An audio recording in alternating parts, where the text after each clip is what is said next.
किसी समय की बात है, एक छोटे से गांव में एक शरारती चूहा रहता था जिसका नाम था चिंटू।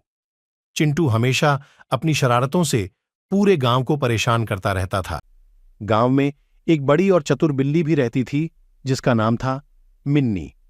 मिन्नी का मुख्य काम था गांव के चूहों को पकड़ना और उनसे गांव को बचाना। एक दिन चिंटू ने सोचा कि क्यों ना मिन्नी के साथ कुछ मजा किया जाए। उसने एक योजना बनाई और एक बड़े से पनीर के टुकड़े को अपने बिल में रख दिया।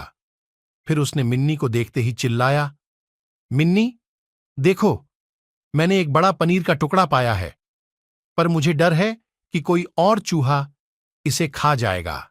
मिन्नी ने सोचा, ये चूहा तो शरारती है, कहीं ये मुझे बेवकूफ तो नहीं बना रहा। लेकिन पनीर का लालच उसे वहां खींच लाया। मिन्नी धीरे धीरे चिंटू के बिल की ओर बढ़ी।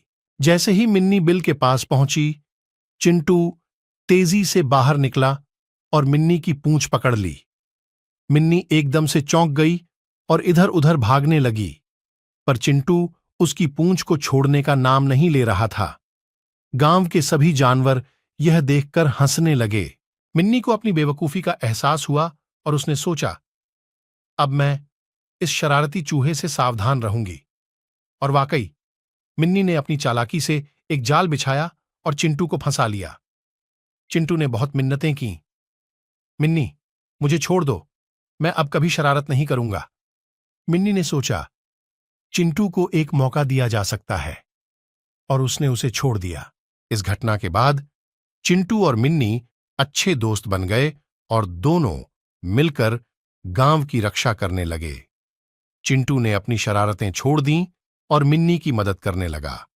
दोनों की दोस्ती अब गांव में मशहूर हो गई थी।